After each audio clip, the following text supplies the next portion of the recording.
Hi ಸ್ಪರ್ಧಾರ್ಥಿಗಳೇ, ಇಂದಿನ notification ಬಗ್ಗೆ ತಿಳಿದುಕೊಳ್ಳೋಣ ಬನ್ನಿ. ಇಂದಿನ ನೋಟಿಫಿಕೇಷನ್ ಏನಪ್ಪ ಅಂದರೆ ಬೆಂಗಳೂರು ಮೆಟ್ರೋ ರೈಲ್ವೆ ಕಾರ್ಪೊರೇಷನ್ ಲಿಮಿಟೆಡಲ್ಲಿ ಕಾರ್ಯರತ ಹುದ್ದೆ ಬಗ್ಗೆ ತಿಳಿದುಕೊಳ್ಳೋಣ. ಖಾಲಿ ಇರುವ ಹುದ್ದೆ ಯಾವುದು? Graduate engineer civil. ವೇಕೆನ್ಸಿ ಬಂದುಬಿಟ್ಟು 35 ವೇಕೆನ್ಸಿ ಖಾಲಿ ಇವೆ. ಮತ್ತು ಅಪ್ಲಿಕೇಶನ್ ಆನ್ಲೈನ್ ಮೂಲಕ ಅಪ್ಲಿಕೇಶನ್ ಹಾಕಬೇಕು.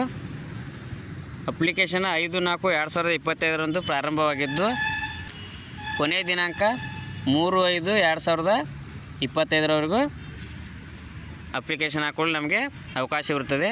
ಆದರೆ ನಾವು ಅಪ್ಲಿಕೇಶನ್ ಹಾಕಬೇಕಾದ್ರೆ ಇರಬೇಕಾದ ವಯಸ್ಸು ಮತ್ತು ಯಾವ ರೀತಿ ಕ್ವಾಲಿಫಿಕೇಷನನ್ನು ಹೊಂದಿರಬೇಕಂತ ನೋಡೋಣ. ನೋಡೋಕ್ಕಿಂತ ಮುಂಚೆ ಇನ್ನೂ ಯಾರು ನನ್ನ ಚಾನಲ್ಗೆ ಸಬ್ಸ್ಕ್ರೈಬ್ ಆಗಿಲ್ಲ, ದಯವಿಟ್ಟು ಸಬ್ಸ್ಕ್ರೈಬ್ ಮಾಡಿಕೊಳ್ಳಿ. ನೋಡಿರಿ ವೇಕೆನ್ಸಿ ಬಗ್ಗೆ ಡೀಟೇಲ್ಸ ಮತ್ತು ಏಜ್ ಲಿಮಿಟ, ಕ್ವಾಲಿಫಿಕೇಷನ್. ಮೊದಲನೇದಾಗಿ ಹುದ್ದೆ ಗ್ರ್ಯಾಜುಯೇಟ್ ಇಂಜಿನಿಯರ ಸಿವಿಲ. ಟೋಟಲ್ ವೇಕೆನ್ಸಿ ಖಾಲಿ ಇರುವುದು 35 ವೇಕೆನ್ಸಿ ಖಾಲಿ ಇದೆ. ಮತ್ತು ಏಜ್ ಲಿಮಿಟ 35 ವರ್ಷದ ಒಳಗಿನ ಅಭ್ಯರ್ಥಿ ಈ ಹುದ್ದೆಗೆ ಅಪ್ಲಿಕೇಶನನ್ನು ಹಾಕ್ಬೋದು. ಮತ್ತು ಕ್ವಾಲಿಫಿಕೇಷನ್ ಏನಾಗಿರಬೇಕಪ್ಪ ಅಂದರೆ BE ಅಥವಾ BTech ಇನ್ ಸಿವಿಲ್ ಇಂಜಿನಿಯರಿಂಗ್ ಮುಗಿಸಿರಬೇಕು.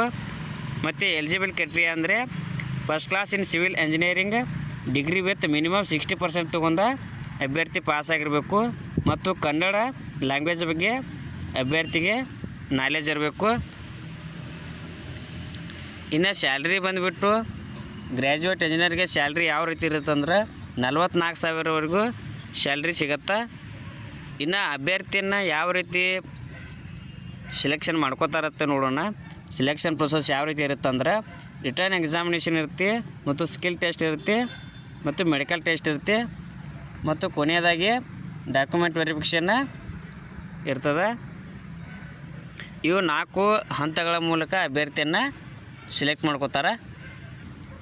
ನೋಡಿರಿ, ನೀವು ಅಪ್ಲಿಕೇಶನ್ ಹಾಕಬೇಕಾದ್ರೆ ಅಪ್ಲಿಕೇಶನ್ ಫಾರ್ಮನ್ನು ಆಫೀಷಿಯಲ್ ವೆಬ್ಸೈಟ್ನಲ್ಲಿ ಡೌನ್ಲೋಡ್ ಮಾಡಿಕೊಂಡು ಫಿಲಪ್ ಮಾಡಿ ಅಪ್ಲಿಕೇಶನ್ ಫಾರ್ಮ್ ಮತ್ತು ನಿಮ್ಮ ಡಾಕ್ಯುಮೆಂಟ್ಸ್ಗಳ ಕಾಪಿ ಜೆರಾಕ್ಸನ್ನು ಸ್ಪೀಡ್ ಪೋಸ್ಟ್ ಅಥವಾ ಕೊರಿಯರ್ನಲ್ಲಿ ಕಳಿಸ್ಬೇಕು. ಎಲ್ಲಿ ಕಳಿಸ್ಬೇಕಂತ ನೋಡ್ರಿ, the general manager HR Bengaluru metro railway corporation limited, 3rd floor BMTC complex, KH road, Shantinagar, ಬೆಂಗಳೂರಿಗೆ ನ್ಯೂಸ್ ನಿಮ್ಮ ಅಪ್ಲಿಕೇಶನ್ ಲೆಟ್ರ ಮತ್ತು ನಿಮ್ಮ ಡಾಕ್ಯುಮೆಂಟ್ಸ್ಗಳನ್ನು ಸ್ಪೀಡ್ ಪೋಸ್ಟ್ ಮೂಲಕ ಈ ಅಡ್ರೆಸ್ಗೆ ಕಳಿಸ್ಬೇಕು. ನಿಮಗೆ ಕ್ಲಾರಿಫಿಕೇಷನ್ಗೋಸ್ಕರ help desk @BM. Thank you. ಇನ್ನೂ ಯಾರು ನನ್ನ ಚಾನಲ್ಗೆ ಸಬ್ಸ್ಕ್ರೈಬ್ ಆಗಿಲ್ಲ, ದಯವಿಟ್ಟು ಸಬ್ಸ್ಕ್ರೈಬ್ ಮಾಡಿಕೊಳ್ಳಿ. ಮುಂದೆ ಯಾವುದೇ ಜಾಬ್ ನೋಟಿಫಿಕೇಷನ್ ಬಗ್ಗೆ ನಾನು ತಿಳಿಸಿದಾಗ ನಿಮಗೆ ತಿಳಿದು ಬರುತ್ತದೆ.